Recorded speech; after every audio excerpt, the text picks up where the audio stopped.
Guys, na-build na natin yung sauce natin. Ilagay na rin natin yung ating corn.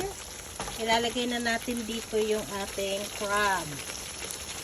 Itong crab na to ay galing pa to sa Ketchup County.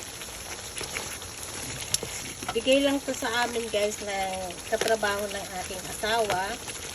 Mataba kaya siya, mataba oh. Ayan. Lalagyan natin dyan. Tapos, unahin muna natin yan. Tapos, meron tayong mussel and wala na siyang shell na ano.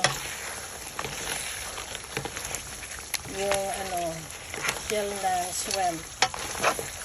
Mahirap balat. Yan. Unahin muna natin to kasi yung mga yan luto na. Ayoko naman lumiit yung kanilang mga meat.